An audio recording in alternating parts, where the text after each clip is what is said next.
All right, Rabosai, good morning. Begin by thanking all of our sponsors for this morning's share. To thank our annual Talmud Torah sponsor, Tilson Mishpacha Beretz Yisrael, for dedicating all of Sherman Droshos this year. Our Talmud Torah sponsors for the month of Nisan, Paul Pollack, in celebration of the Nisan birthdays of his wife Kathy, granddaughter Tikva Esther, and in honor of the birth of his grandson Teida and Jeremiah Pollack of Indianapolis, Indiana. Anonymous Talmud Torah sponsorship in the schos of Simchas for all of our children, and for Nisan to be the month of Geula Shlema for all of Klal Yisrael.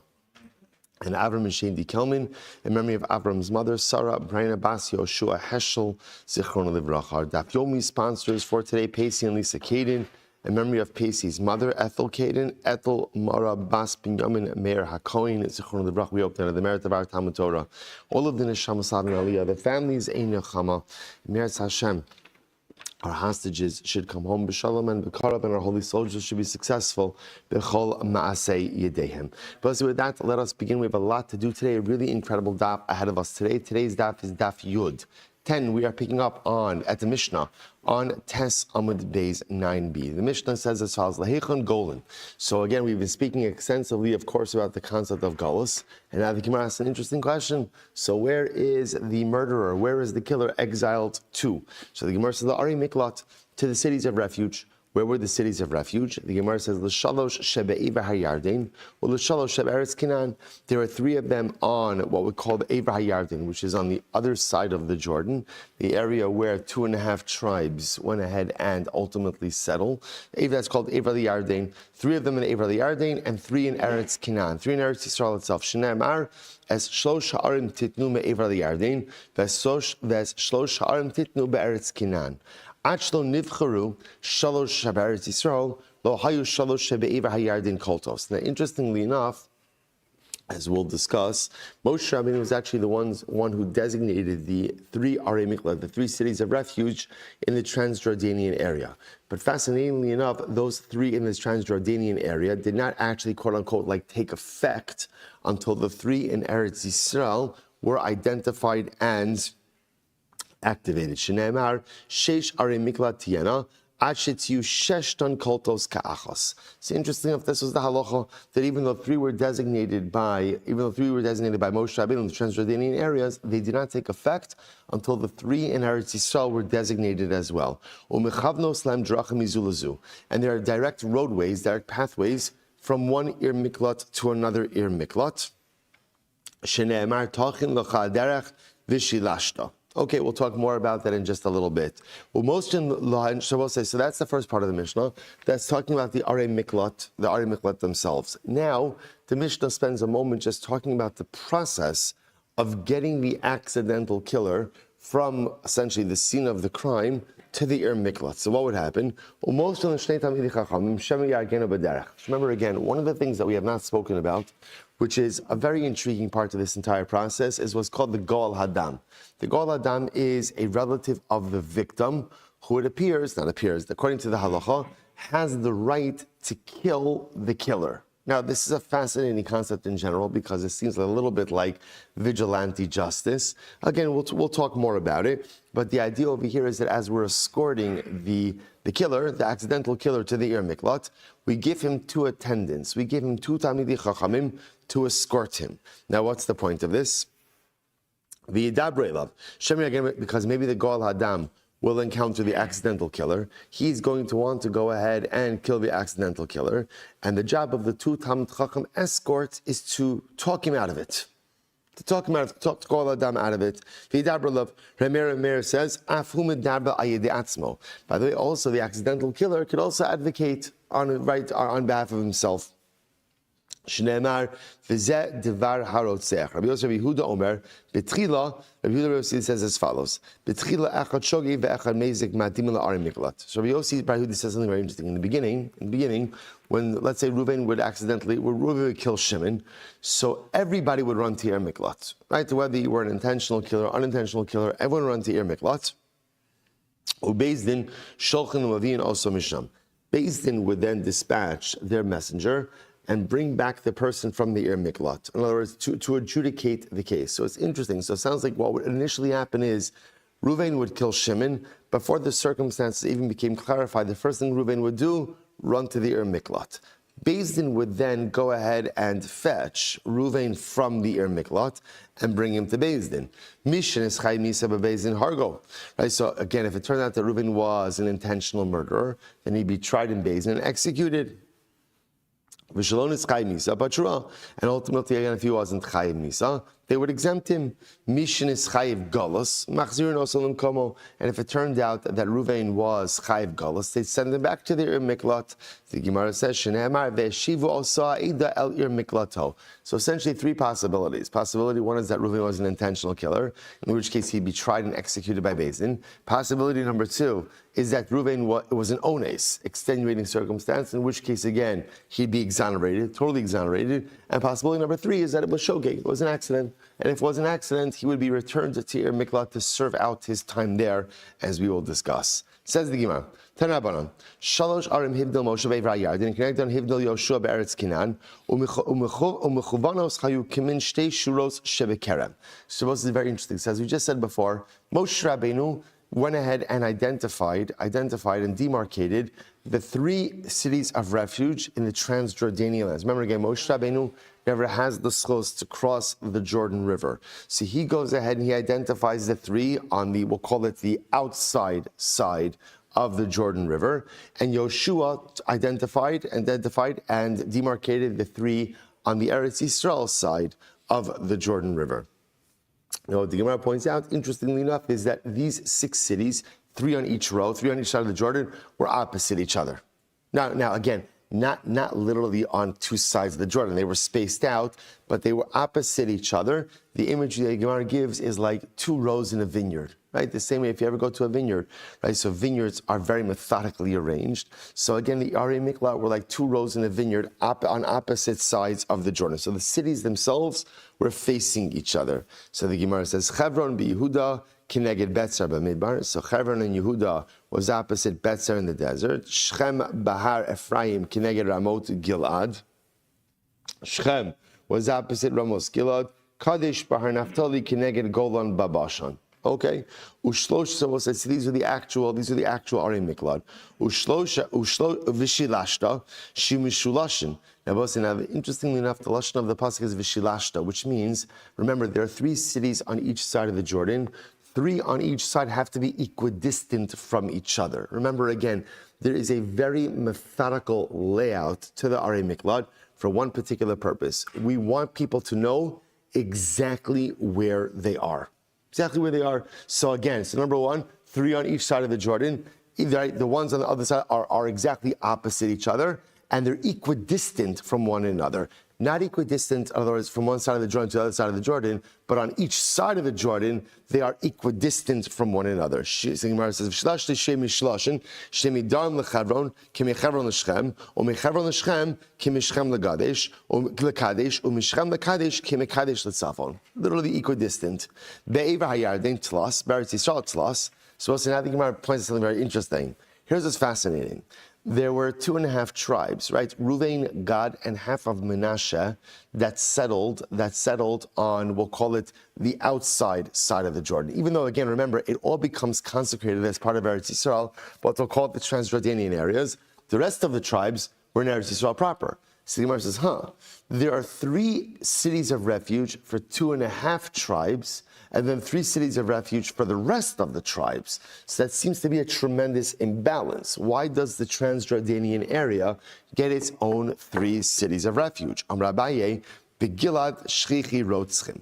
Abaye says, unfortunately, there was a very high murder rate in the Transjordanian lands. Now, here's what's interesting.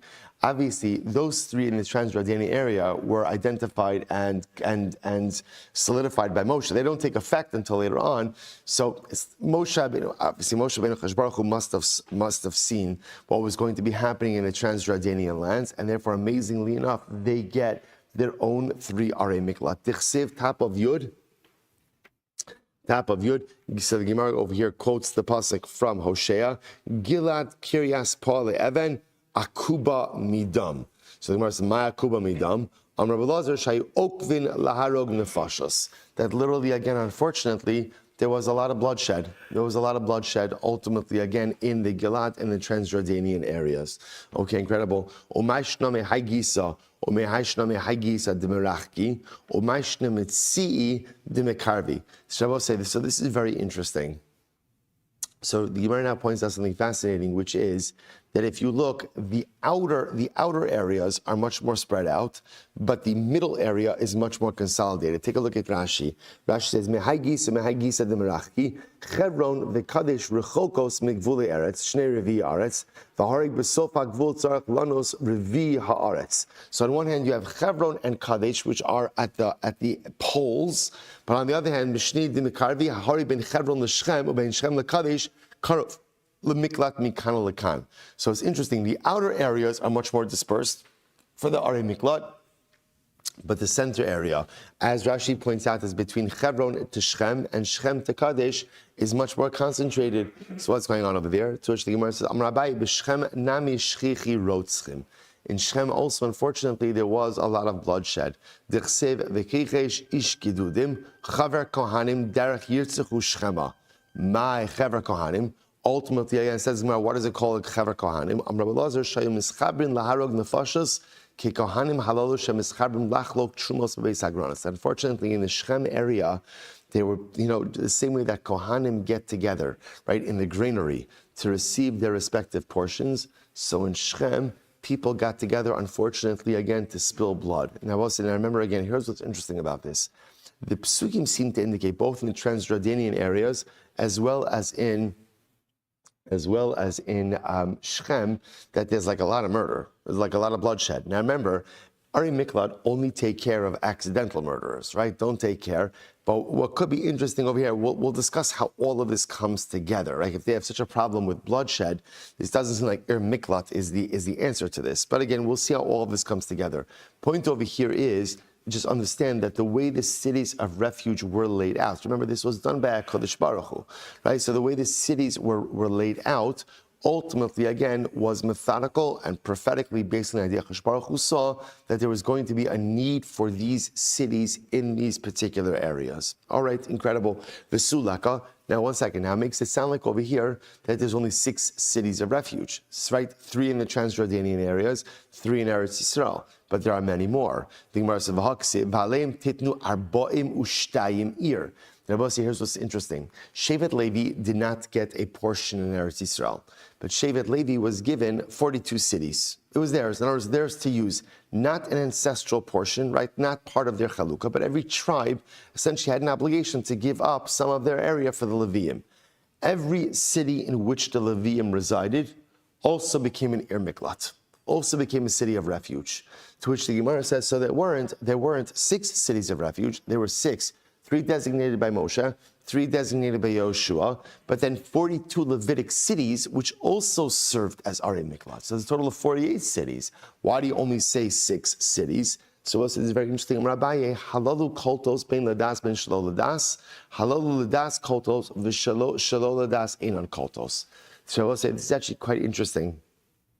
So apparently, the Levitic cities did work as Arei Miklat as well.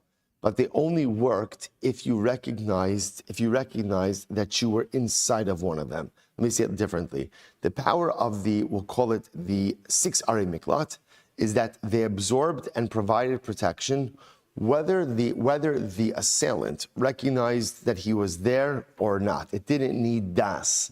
The Arei Miklat of the Levitic cities required das. It's fascinating. Take a look at Rashi. Bein ladas ben shelo ladas. First short line in Rashi. Bein shebarach sham ladas klita. Bein shelo barach sham shelo ladas klita. Hayodeh shehi koletes. So apparently, here's the fundamental distinction.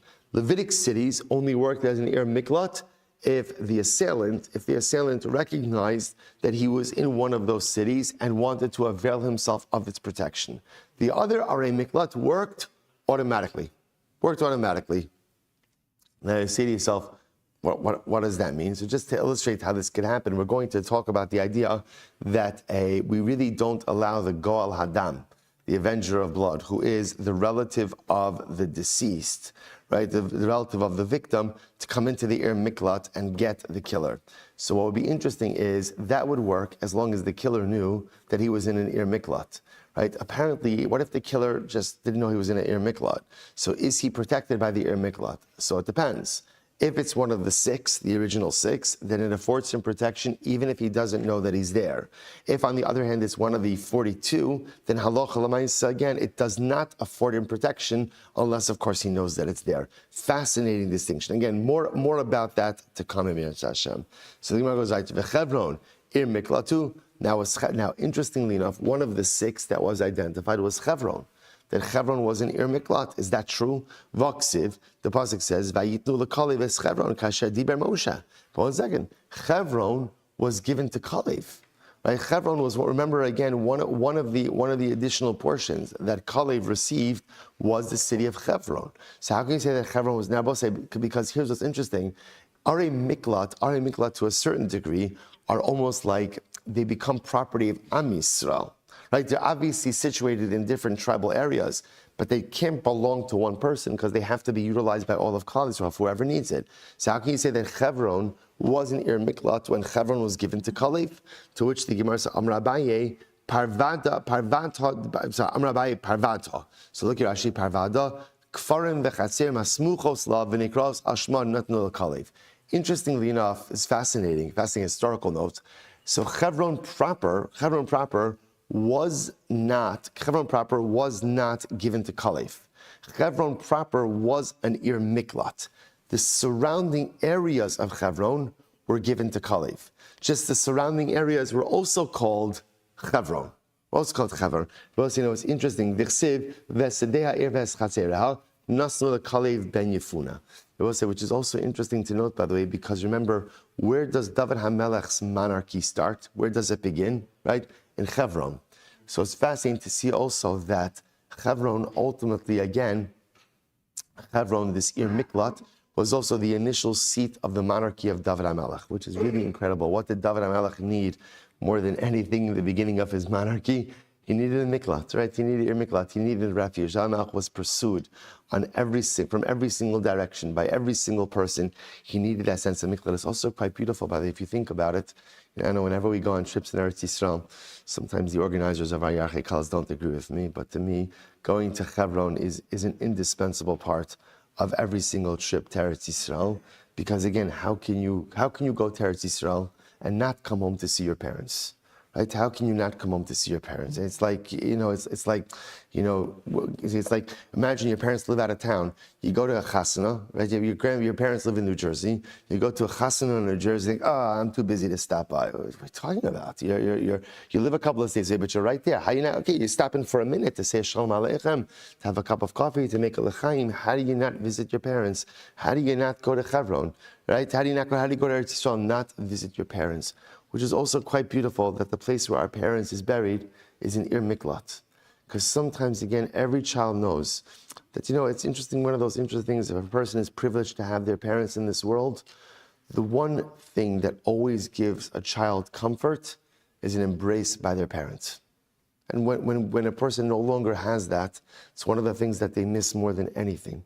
Just right, because an embrace from a parent, no matter how old you get, just gives you the necessary comfort, the necessary security that you need. And how beautiful is it that the place where our parents are buried is an Ir Miklat, is a city of refuge. I run to my parents for refuge, I run to Chevron for refuge, I run to Marsal Machpelah for refuge.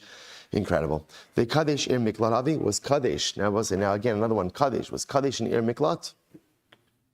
The Gemara Vaksiv. Here's it's fascinating. Va'ari miftsar hatzadim tsar v'chamas rekes v'kineres v'kadesh v'edrei v'ein chatzar. Now, I say here, the pasuk is talking about fortified cities, and amongst the list of fortified cities is Kadesh. Now you say to yourself, okay, who cares? So the Gemara says, v'tanya arim halalu ein osin lo v'harna. When it comes to Ari Miklat, there's a whole list of laws, criteria when it comes to Ari Miklat. Ari Miklat cannot be Tirin. Tirin Kitanim are small villages. Now, let me just say the common denominator over here. On an Ir Miklat has to be a self-sufficient city but yet not too big. So it can't be a small village. Why? Because again, the accidental murderer has to be able to live in this city and not have to leave it. Because the moment that he leaves it, he's susceptible to the Goal Adam. Right? The city of refuge only provides refuge as long as you are in the city. The moment you leave the city, you are exposed to the Goal Hadam. So therefore, you can't make a small village into an Ir Miklat because a small village doesn't have all of the necessities to sustain life there. So it can't be a small village, right? Velo krachim gidolim. It also can't be a large city. Why can't it be a large city? Because if it's a large city, the Goal Hadam could sneak in there and potentially kill the accidental murderers. So again, because in a big city, you don't necessarily recognize everyone, so it can't be too small that it doesn't have what it needs. It also can't be too big. It can't be too big that halach l'maisa, the Goal Adam, could sneak in there undetected. Ela ayaros benonios. Rather, again, which are the cities of refuge? Kind of in between cities. Ayaros benonios, in between cities. So I'll say, so the point over here is, Kadesh was a fortified city. Fortified cities were big cities. So how can you tell me that Kadesh was an Ir Miklat? To which the Gemara says, Rabbi Yosef, not a big deal. Tarti Kadesh Avi. By the way, there's two places named Kadesh. It's two cities named Kadesh. Aravashi Kagon, Slikum, Va'akra Dislikum. Okay, it wasn't uncommon to have multiple cities with the same name. Okay, so Gufas, the Gemara analyzes this. Arim halalu ein osin osolo tirin kitanim v'lo krachim gidolim ela ayaros benonios. So when it came to designating Ari Miklat, so Ari Miklat again can't be small villages because small villages again don't generally have the resources in order to maintain the population. And a Ir Miklat has to be a self-sufficient city. It can't also be a very large city because again, then we're concerned that people could sneak in undetected. And the Goal Adam could get in there. Ella, ayaros benonios. Rather, again, what are a miklat? Kind of in between areas, in between cities, right? So not too small, not too big. Ve'in moshivin osan ella b'makom mayim. Furthermore, again, a miklat can only be situated in a place where there's a water source, which makes sense, right? We want the residents to be looked after. Ve'in sham mayim, ve'in lahem mayim. And if there's not a water source there, then we create a water source there. Right? Create a water source there. So I'll say, by the way, it's such a beautiful idea over here, right? If there's no water source, bring a water source. There's two tremendous lessons in this. Sometimes in life, you don't have what it is that you need to be successful. So what's the answer? Get what you need to be successful. Don't complain about it. Don't whine about it, right? Don't lament it. Change your circumstances, right? So there's no water there. Get water there. Also remember again, water's Torah. What is Torah, which is a tremendous idea. If one is not happy about their current spiritual state, right? One is not happy about their current spiritual state. There's not enough water in my life, not enough water in my circumstances. So get more water. Get more water. Change your spiritual circumstances. We spend so much time lamenting that our circumstances aren't the way we want it, that my life is not the way I want it, that my circumstances are not the way that I want it. Great. Change it. Change it. You can't change everything, it's true, but you could change a lot of stuff. So if the city that you're living in doesn't have water, if the life that you're living in doesn't have the requisite amount of spirituality, if you're not happy with your personalistic circumstances, don't spend your energy complaining about it, but do whatever is within your power to pivot and to change. Incredible. Furthermore, again, an Ir Miklat has to be a place where there are marketplaces. There's a shuk. All of this same idea, because we need the city itself to be self-sufficient. Furthermore, again, it has to be in a population center. We want people around. I both saying, now the idea over here is, what does it mean we want a population center? So this fashion, Rashi points out we are concerned that the Goal Adam is going to go ahead and round up a little army, right, a little chevra, and try to extract the murder. if there's a population center and the Goel Adam comes with an army, there'll be other people to repel him. Nismatu Uchlasein, what happens if people moved away from the areas surrounding the Ir Miklat? Mosif and Alein, we add on more people. I don't know, whatever it is, the government incentivizes, right, people to live in these areas around the Ir Miklat. Nismatu Diurehen. So what happens if, again, residents of the Ir Miklat began to move away? Mevi'ilem Kohanim, Leviim v'Yisraelim. Bring in other Jews. Okay, bring in other people. They mochrin b'ha'el is fascinating. Lo klei zayin. So we'll say in a Ir Miklat, you are not allowed to sell weapons. Right? No weapons sold in an Ir Miklat, which makes sense because, again, remember, if the Goel Hadam manages to get there undetected, we don't want him buying any kind of weaponry in the city. V'lo klei mitzuda, not even hunting instruments. Right? The say no. So again, traps, or other hunting instruments are okay. V'shavin shein parsa mesucha mitzudos. Everyone agrees that halacha l'maisa, again, you can't go ahead and spread out nets or traps in the city itself. Right? Nor can you produce rope inside of an Ir Miklat. So apparently, again, the production of rope was a specialized skill. So the problem is you couldn't get good rope everywhere. We don't want the Ir Miklat to be a production center of rope because, again, that would encourage the Goel Adam to come there. We don't want him there. Shelo tehei regel Goel Adam etzuya sham. Incredible. Amar Rabbi Yitzchak Mikra v'nas al achas min ha'arim ha'el v'chai. So Rabbi Yitzchak says, what's the scriptural allusion, right? For all of these things, it has to have a water source, it has to have marketplaces, it has to have populations, and all this stuff. Because the pasuk says that the accidental killer will flee to one of these cities, v'chai, and he will live there. What does that teach me? Avidle midi titeheve. Do whatever you need to do in this city to provide life for the accidental murder. So I'll say this is really an incredible idea. Now, again, see, you have this tremendous balance, right? On one hand, the accidental killer, right? Is he blame-free? Is he blame-free? No, because remember, again, if he was blame-free, that would be called ones. Ones, you're pater. You're pater. So obviously, again, the concept that he's going to galus indicates to us that there is a level of culpability. Remember again, halacha holds you liable for accidents. In case of damages, if you accidentally damage someone, you're chayiv. You're chayiv. There's no difference if you intentionally damage someone or unintentionally damage them, right? Damages, you're always chayiv. Adam mu'al li'olam. In a case, chas Hashem, of bloodshed, so the halacha realizes, of course, there was no intentionality, right? There was no premeditated act of bloodshed. So chas Hashem, the person is not going to be executed.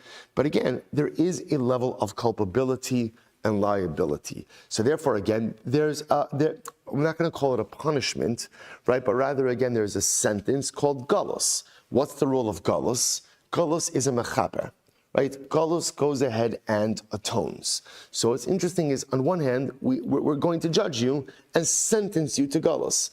On the other hand, Galus also protects the person from the Goel Adam. Right? So again, we'll discuss why the Torah allows for this Goel Adam. Like, what is that?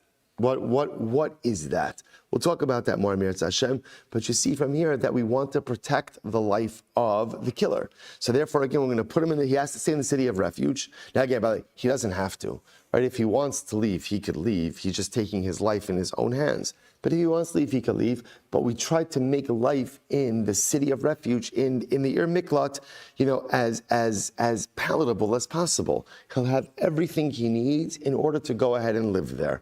Tana. So I'll say, to take this now, so up until this point, we've been focusing on we'll call it the physical aspects of the Ir Miklat. Now we focus on the spiritual ones. This is incredible. Tana, Talmid Shagala, Megalin Rabo Imo. Let's listen to this.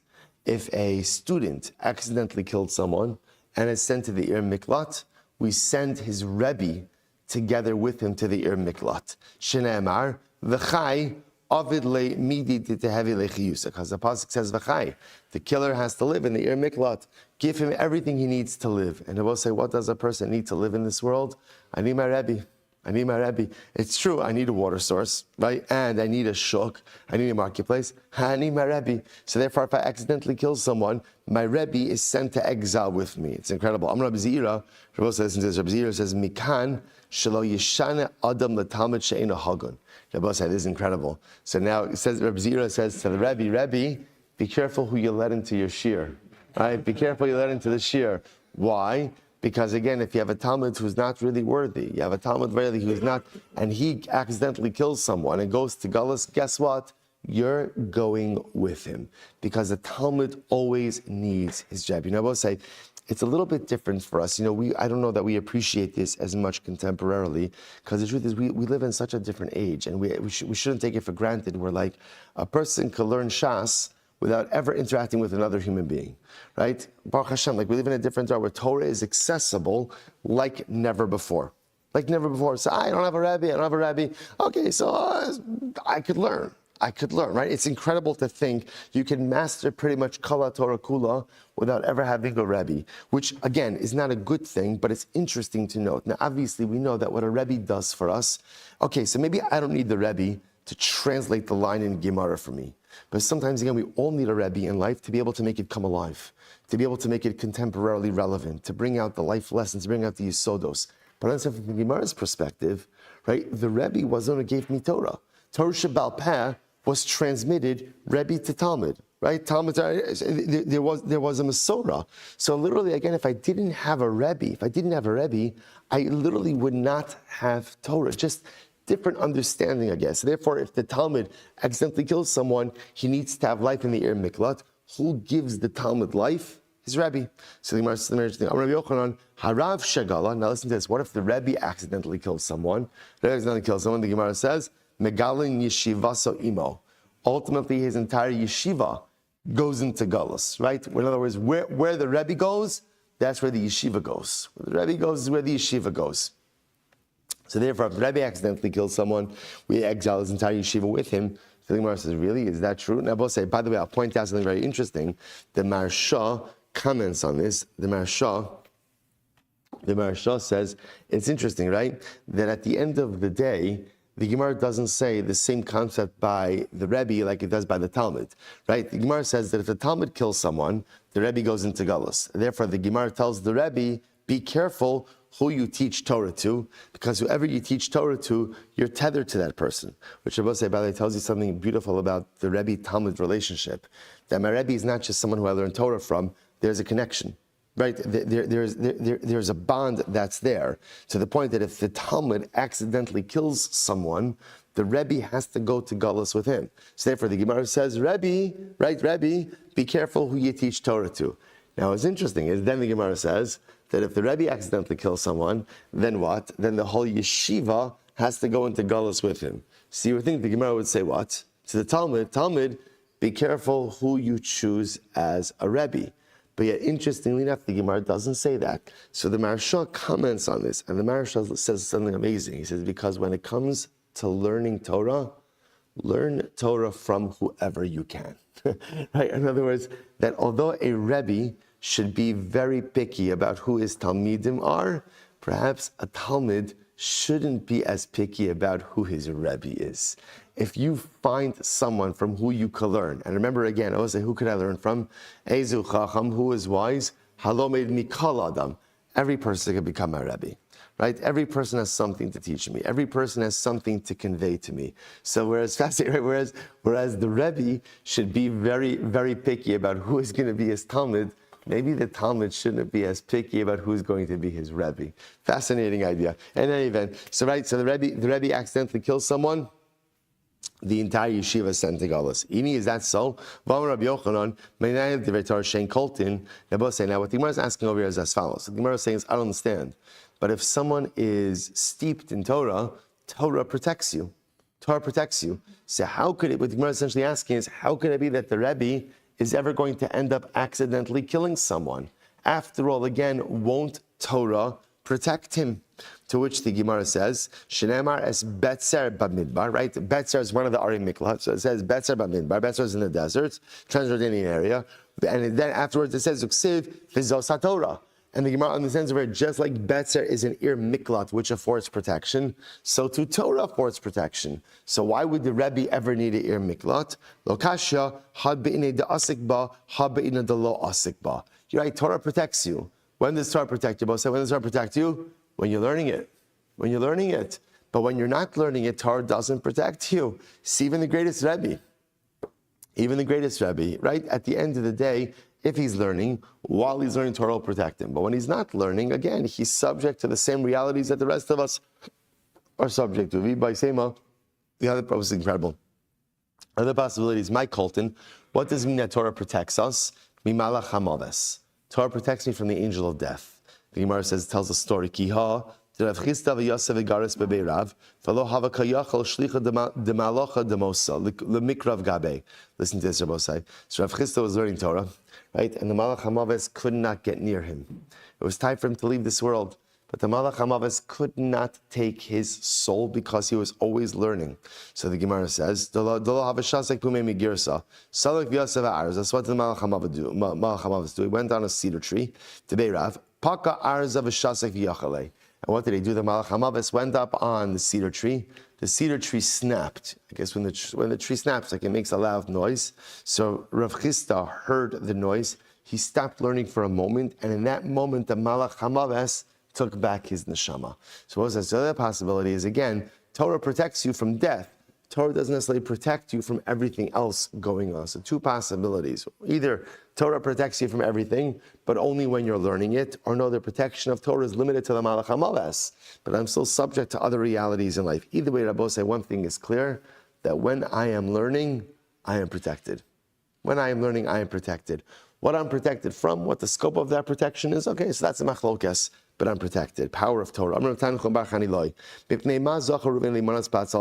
we'll say, interestingly enough, why is it that Ruvain ultimately, again, I will say now, interestingly enough, the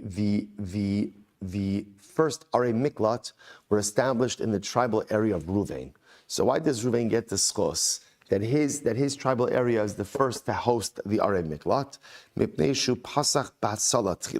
Because Reuven was the first to try to effect salvation for another Jew. Where did that happen? Shneimar, Vayishma Reuven veyatzileu mi'adam. Reuven heard what was going on when the brothers turned on Yosef, and Reuven saved Yosef from his brothers. So because Reuven saved Yosef from his brothers, therefore, again, he is privileged to go ahead and host the Arei Miklat. The Arei Miklat, the first Arei Miklat identified were the Arei Miklat in his tribal area, which Rabbosai tells us something absolutely amazing. You know, sometimes in life we do something and we don't necessarily see the fruits of our labor. It's important to always operate with the understanding that whenever a Yid does something holy and positive, there is always a repercussion and a result. Sometimes the result is seen in our lifetime, and sometimes it's only seen generations later. Where do you see the result of Reuven stepping up and defending Yosef? Generations later, when the first Ir Miklat was placed in his tribal area. It's important. Something, you know, we often become too focused on like cause and effect. And if I do something good, I want to see the effect of that good right here, right now. And if I can't see it, then it must mean that my action was meaningless. And remember again, I will say, the Yid exists in multiple generations, right? Kadosh Baruch Hu is past, present, and future. So we're also past, present, and future. And I recognize that every single thing that I do that is positive has a positive effect. Whether I'll see it or not is a different discussion. The Gemara goes weiter. Darash Rabbi Smaloi, Mai dichsiv az yavdol Moshe shalosh aram be'evar yardin mizrach hashemesh.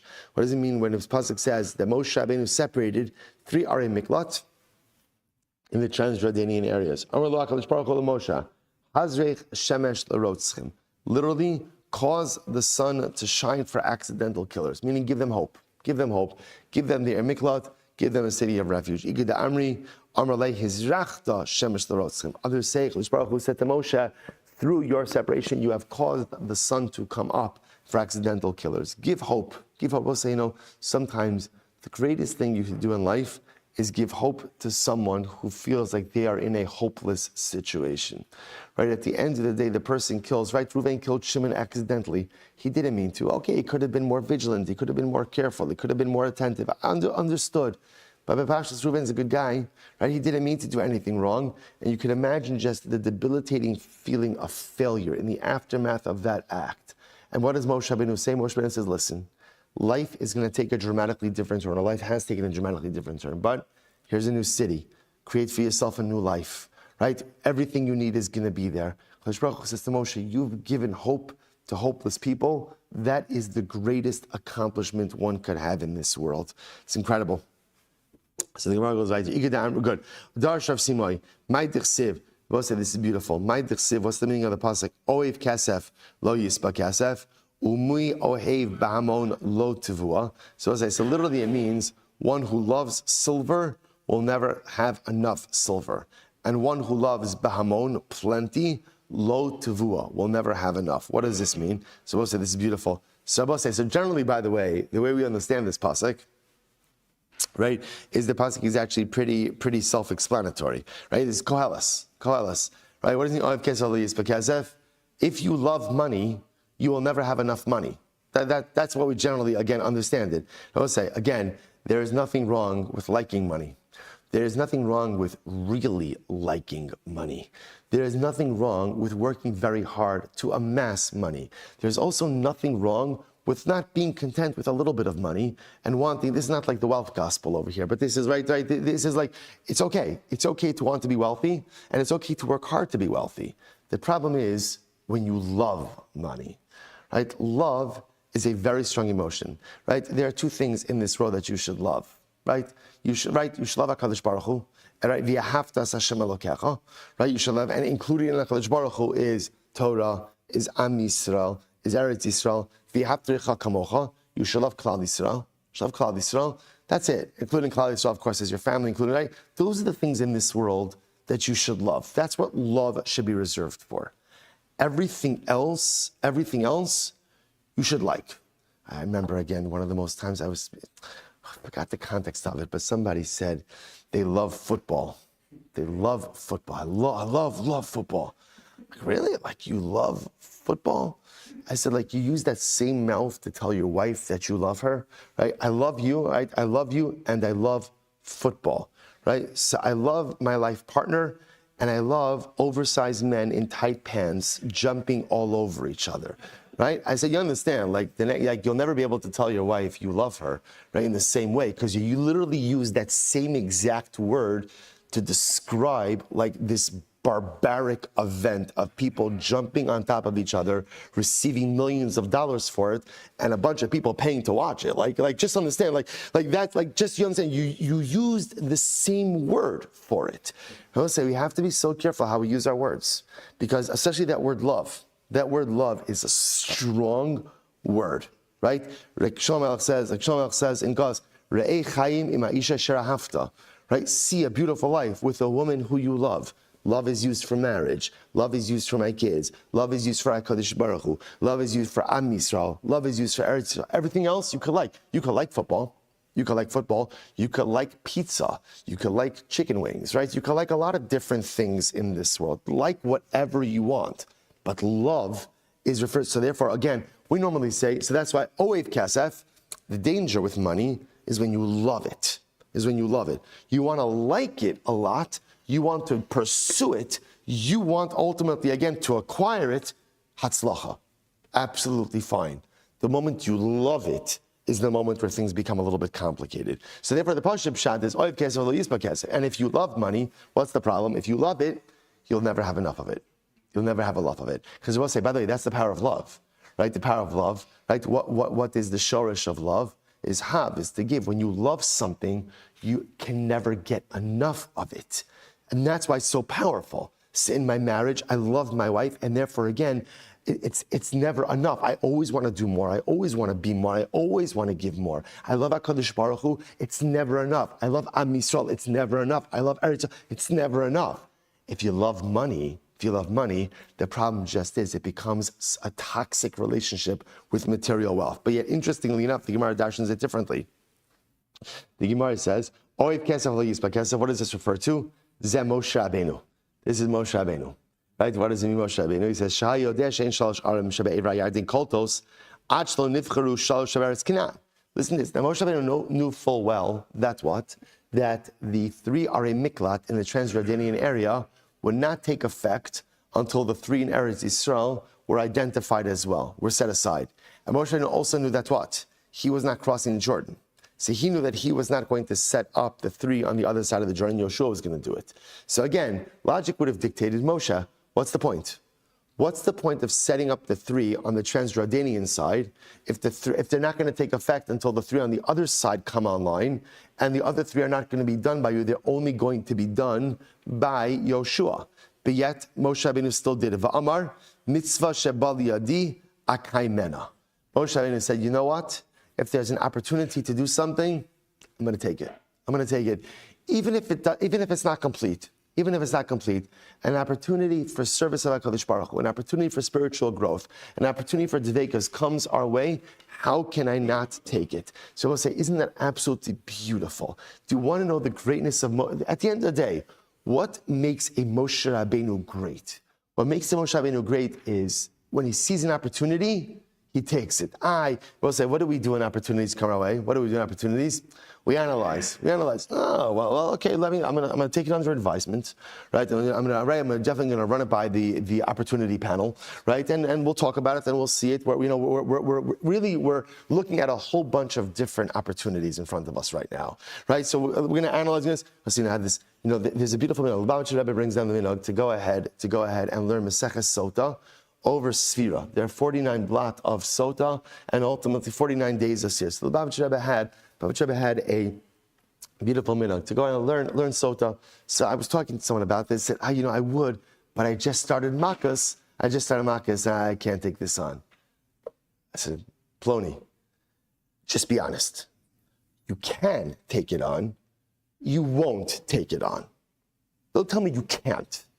Tell me you can't. Just be honest in life with what you're going to do, what you're not going to do. You want to say you're not interested in taking it on, you can't take it on, you don't want to take away time from other things, that's fine. Just be honest. Don't say you can't, say you won't. Say you won't. The difference between great people and mediocre people is great people try to take on whatever they can, and when they can't, they're honest about why they can't. Mediocre people convince themselves that they can't. They can't. So they find a comfortable place doing the things that quote unquote they can, and they say they can't to everything else. Moshe Rabbeinu was a great man. Do you know why? Because when opportunity came and knocked on his door, he took it. He took it. But Moshe, but come on, Moshe, the 3 Ari Miklat here are not going to take effect until later on. So what? So what? This is here right in front of me now. How do I not take advantage of it? Rabbi said, do you know the number of beautiful opportunities that show up at our doorstep every single day? We just let them slip through our fingers. We just let them go. We're too busy, we're too distracted, we're too this, we're too that, whatever it is. Moshe Rabbeinu says, there's an opportunity here to do something, but it's not going to take up. Who cares? It's here right now. I'm going to do it. That's oiv kesef, lo yispa kesef. Mitzvah shabal yadi akaymena. If there's a mitzvah that comes my way, of course I'm going to take advantage of it. Umi ohev ba'amon lo tevua. So this is very beautiful. Lemi no'eh lilamed b'hamon. Both say, who is fit to teach Torah in public? Misha kol tevua shalo. Whoever has all of the grain. It's a little bit of a play on words. Now what does this mean? In other words, a person who teaches Torah in public should have the requisite knowledge. Rashi points out over here. What's tevua? Shebaki b'mikra, b'mishnah, ba'alachas, ba'agadas. Someone who knows kala Torah kula. That's a person who should teach Torah to the masses. So, let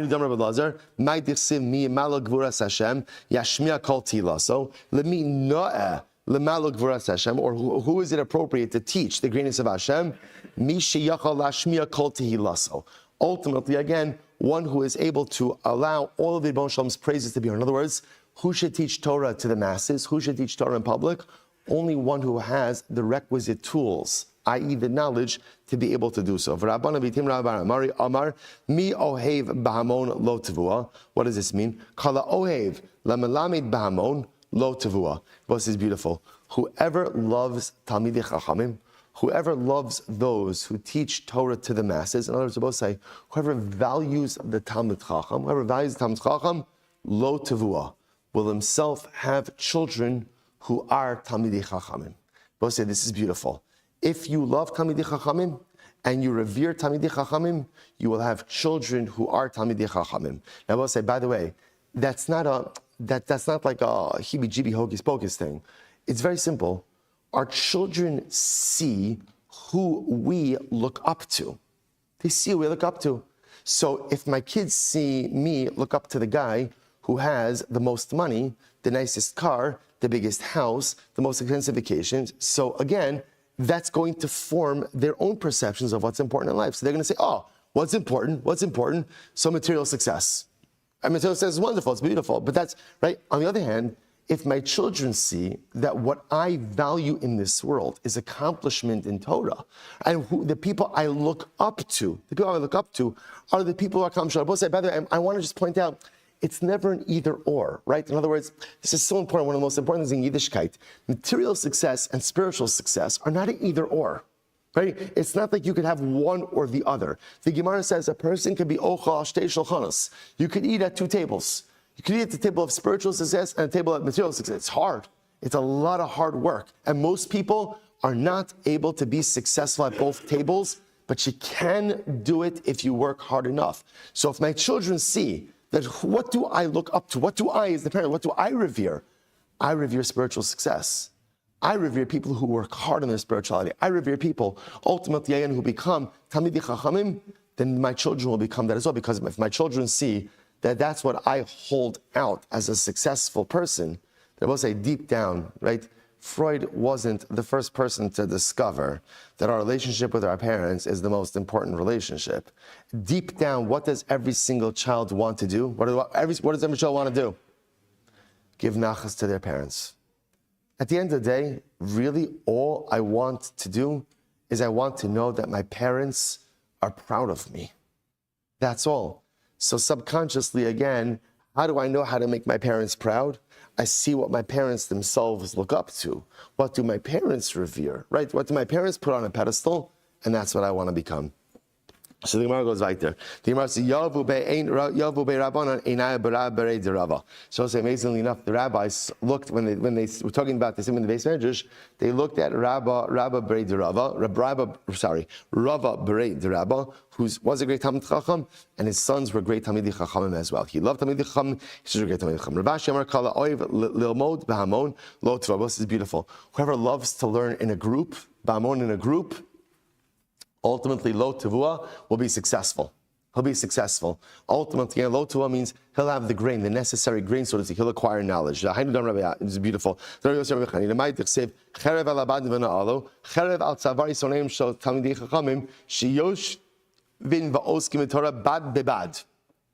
worst thing one could do is learn by themselves. Why? What happens when you learn by yourself? Let's say if you learn by yourself and you make a mistake, then what happens? There's no one there to correct you. No one there to correct you. So therefore, again, sometimes the greatest Torah accomplishment we have in this world is when we are able to learn with others. Whether it's with a chavrusa, with a shir, with a chabura, there is wisdom that comes from collective learning. Conversely, there are mistakes that are often made when learning by myself, and then because there's no one else there to correct me, those mistakes become reinforced. Not only that, when you learn by yourself, you become foolish. You become foolish, right? Because at the end of the day, again, I'm making mistakes, and there's no one there to correct my mistakes. Siv hacha v'no aluk, siv hasam asher no alnu v'lo od ela shechotin. Not only that, but as a result of learning and making mistakes and reinforcing the mistakes, I end up actually sinning. Because again, my knowledge base is corrupted. Shene emar v'asher chatanu v'ba yisema mehacha no alu sharit soan. So this is beautiful. Literally, again, the gates of Tzon were closed. Ravina Amar Kala ohev lilma bahamon lo tavua. Vainu Damar Rebbe is beautiful. Harbe Torah. So what does this mean? Whoever goes in and learns with a group, right, learns with others, lo tavua will amass even greater amounts of knowledge. Vainu Damar Rebbe Harbe Torah lamaratimi Rabbi says such a beautiful thing. Rebbe said, I learned much Torah from my Rebbeim. I learned even more from my friends. I learned a lot from my Rebbeim. I learned even more from my friends. But the most I learned were from my students. I will say such a beautiful, beautiful idea. I learned a lot from my Rebbeim. I learned a lot ultimately again from my friends. The most I learned ultimately again was from my students. So I'll just tell you on a personal level with this. One of the things that to me is always personally inspiring.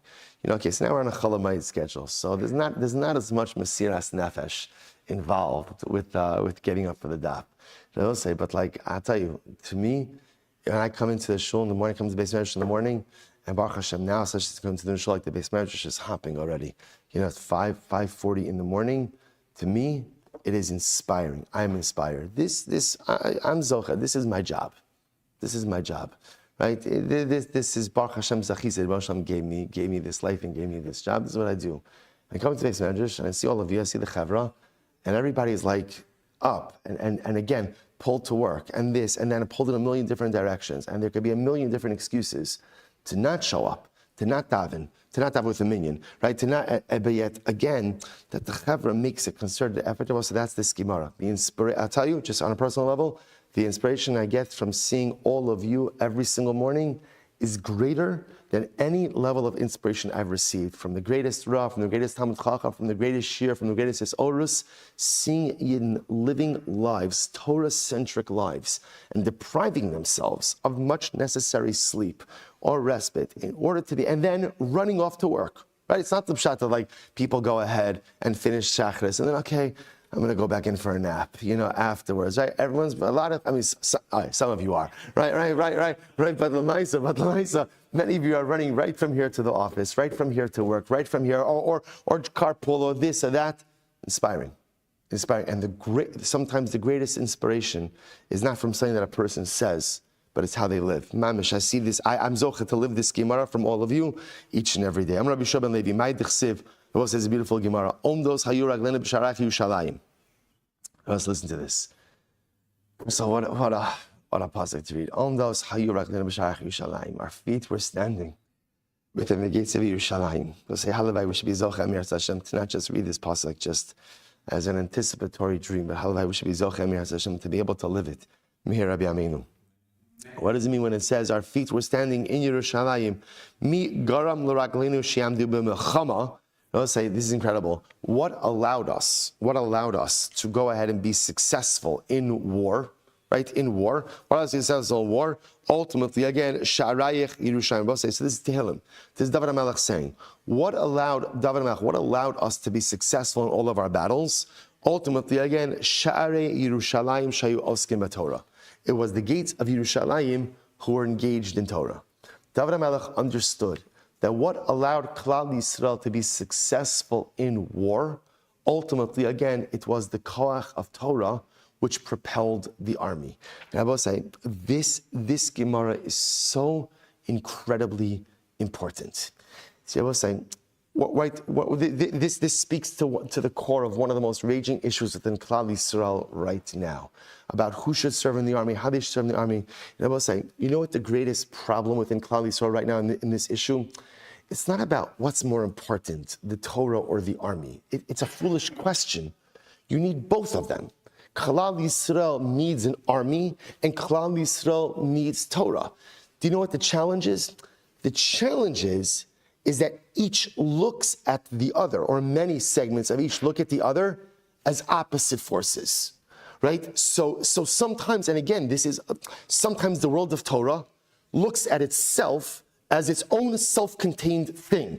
We are the most important. We're the most important, right? And without us, there's nothing. That's false. We need Torah, but we also need an army. We also need an army. That's the way Klal Yisrael has always worked. You think David HaMelech wasn't a Talmud Chacham? You think David HaMelech wouldn't have preferred just to be in the Beis Medrash? Of course. He didn't have an interest in warfare. He wanted to sit in the... But again, David HaMelech understood Klal Yisrael needs an army. But the army has to be backed by Torah. Right? But again, if there's only Torah and there's no army, that's not going to work. But if the army thinks that all they need is the army and Torah is not important, that is an army that is doomed for failure. An army without Torah is doomed for failure. Torah without an army is also doomed for failure. We need both. David HaMelech says, Omdos hayu raglayk b'sharach Yerushalayim. Why were we successful? Why were we successful in life? Because we had an army that was fueled by Torah. But it only works when everyone recognizes that we're in this together. When everyone recognizes that there is this synergistic partnership, that I'm learning for you and I'm fighting for you, and that somehow that synergistic partnership is finessed so that everyone is literally on the same page, fighting and learning together. I've always thought, to me, and again, I'm a no one in this, but I've always thought that there is imagine for a moment, a very simple remedy that goes like this. It goes like this. This is the problem with having daf yomi after davening, by the way, right? Imagine something goes like this. Imagine for a moment, you can't have a blanket exemption for everyone. Doesn't work.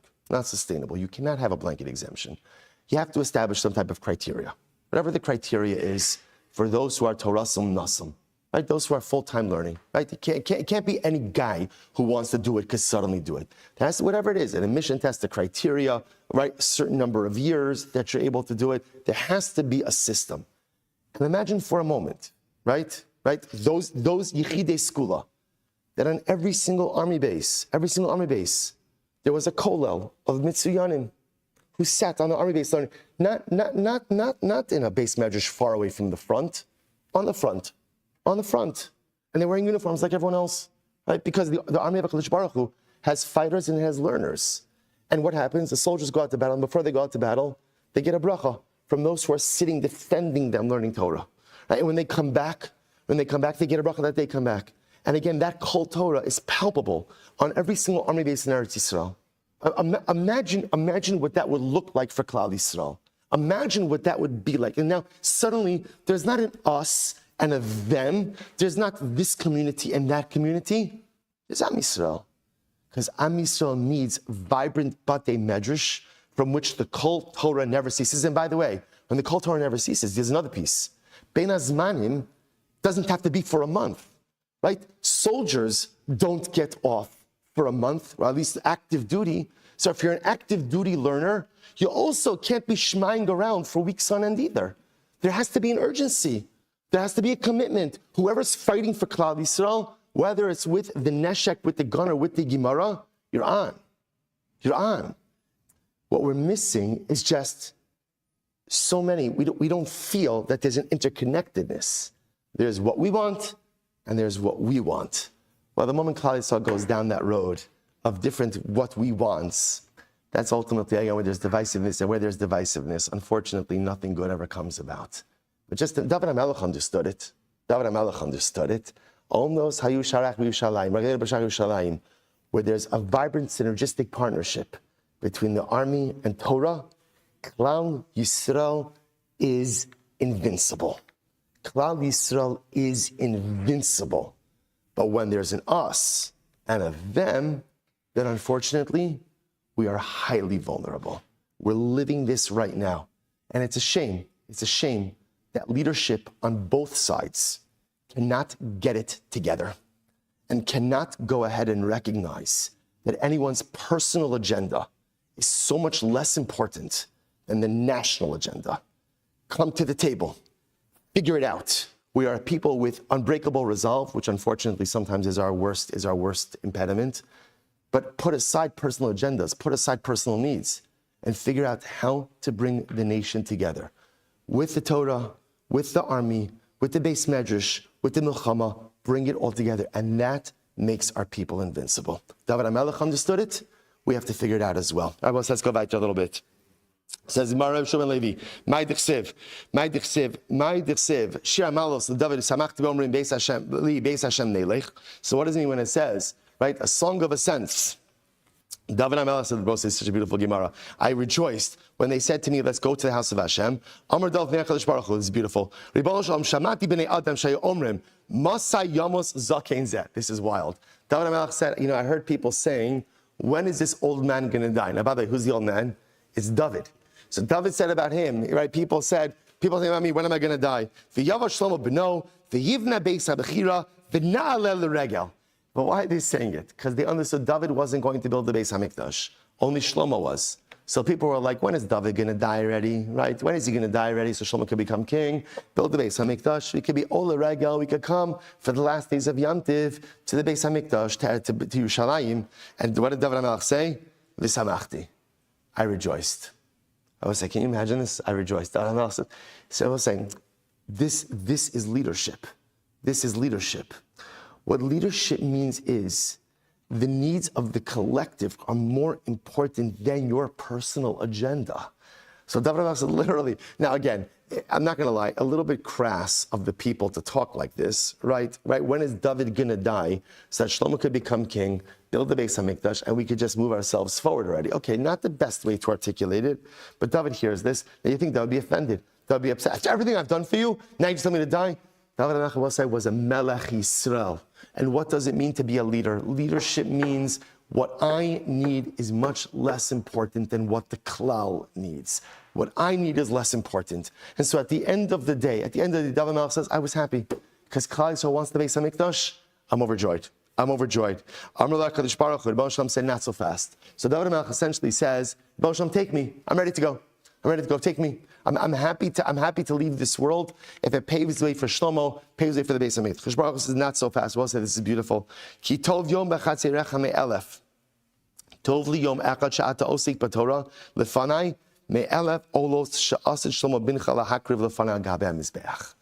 Kadosh Baruch Hu says, David, not so fast. I'm not taking you one day early, because one day of your life in this world is better and more important to me than the thousands of karbanos that will be offered up on the altar that your son Shlomo will build. I will say, you understand the profundity of this Gemara? The power of a day, the power of the present. Shlomo represented the future.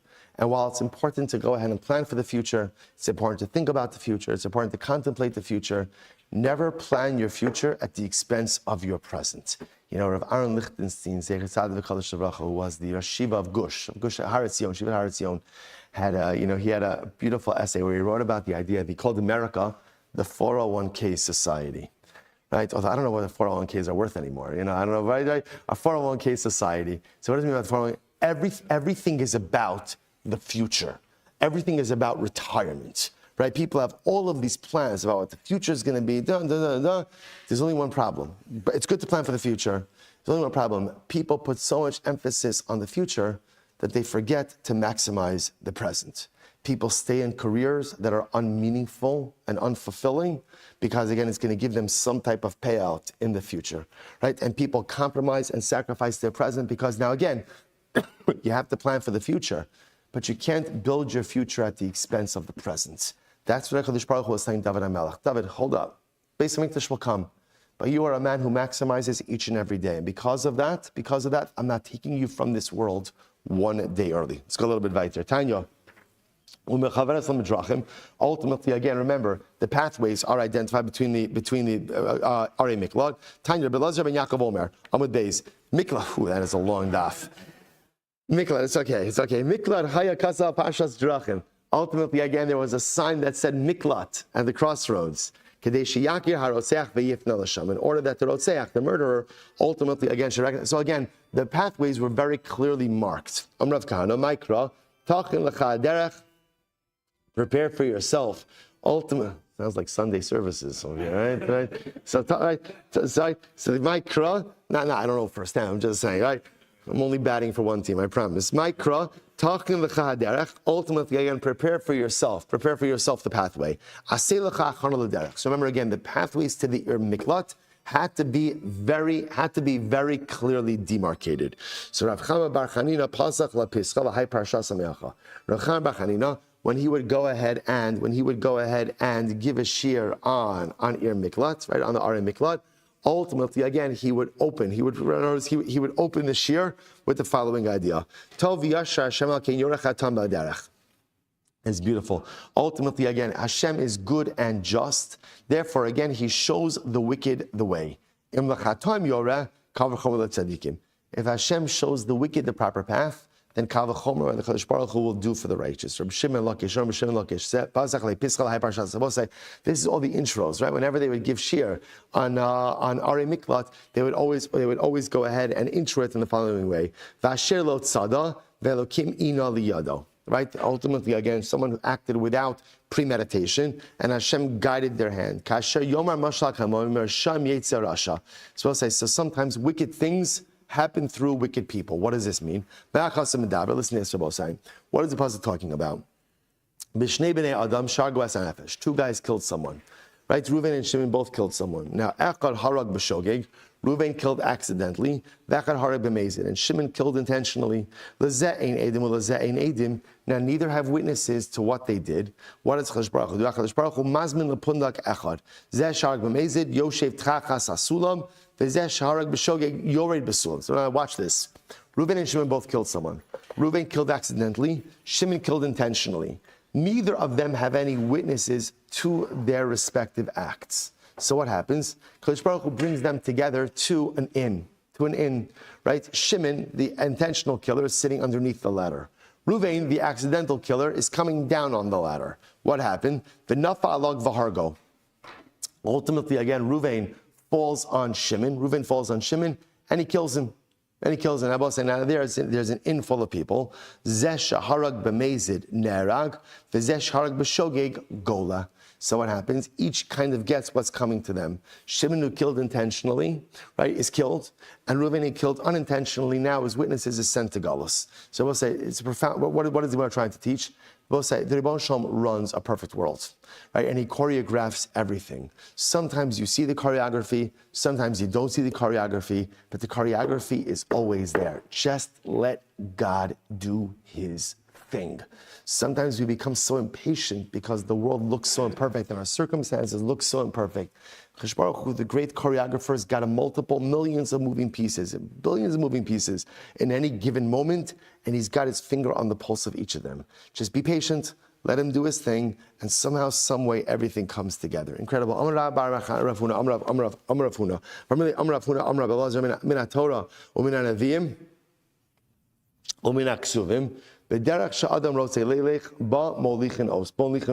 will just finish with this.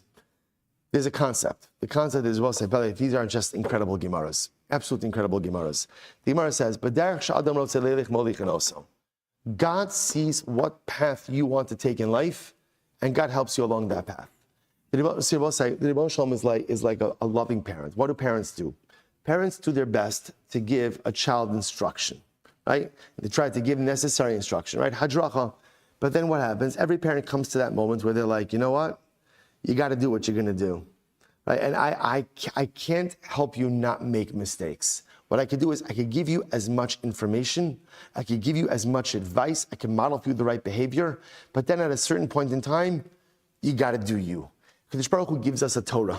Baruch Hashem gives us hadracha. Baruch Hashem models for us everything we're supposed to do and everything we're supposed to be. But then at a certain point, Hashem says, I can't make you do anything.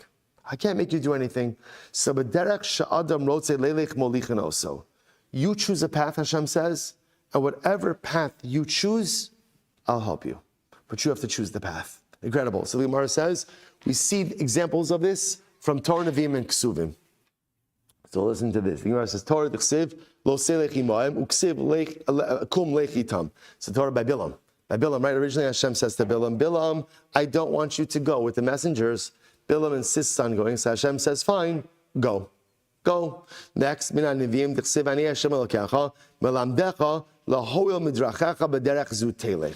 Again, Hashem says, I'm Hashem, your God. I'll teach you. But at the end of the day, whatever path you choose, I'll help you along it. Minak suvim d'chsiv, im leleitzim hu yalitz, v'la'anovim yitein chein. If you want to be a letz, right? If you want to be a scoffer, Hashem will help you with your scofferkeit. And if you want to be humble, then Hashem ultimately, again, will help you with your humility. I will say one of the most profound Gemaras. You choose a path. Hashem gives me all the tools I need to be successful. He gives me a Torah, He models for me, gives me kochos, and He says, go accomplish. But I can't make you choose correctly. So whatever you choose, HaKadosh Baruch Hu says, I'll help you along that path. And I'll just end off with this. Rabbi Yitzchak Berditchev, he frames this idea a little bit separately. He says, every day, Hashem sends down shefa. Hashem sends down koach. The koach's not bad. The koach's not good. It's just energy. So the Rebbe says, whatever state you're in, when you receive that koach is going to propel you to go down that road. So if I'm sinning, and in that moment, that's when the shefa comes down, that's when the energy comes down, it's going to be a sinful day, because that koach is going to cause me to sin. If on the other hand, I'm in a good spiritual state, when that energy comes down, that energy is going to propel me forward. That's what Shlomo says, B'chol eisu b'gadecha levanim. Make sure that your clothing is always white. make sure you're in a constant state of spiritual preparedness, because I don't know when that energy is going to come down. And I want to make sure that when it comes down, I'm ready to receive it in the right way and it propels me down the right path. Hashem gives us all the tools we need to be successful. The one thing He doesn't do for us is choose a path. That's up to us. Choose correctly, choose wisely. Hashem, like a supportive parent, is like, look, whatever you choose, I'll help you. I'm telling you which path to choose. Choose life. I'm telling you what to choose. I am really telling you what to choose, but I can't force you to make the right decision. But as a supportive parent, whatever you do choose, I'll help you along that path. All He whispers in our ears, please, please, from the bottom of my divine heart, one request: choose wisely. Okay. Okay. Let's say we continue tomorrow. We have a little bit more time tomorrow. Also, I think we have an hour tomorrow. Miras Hashem as well. We'll be good. This might be a record. This might be a record. This might be a record. Lines that come off right from the beginning. Why? Like a heckish.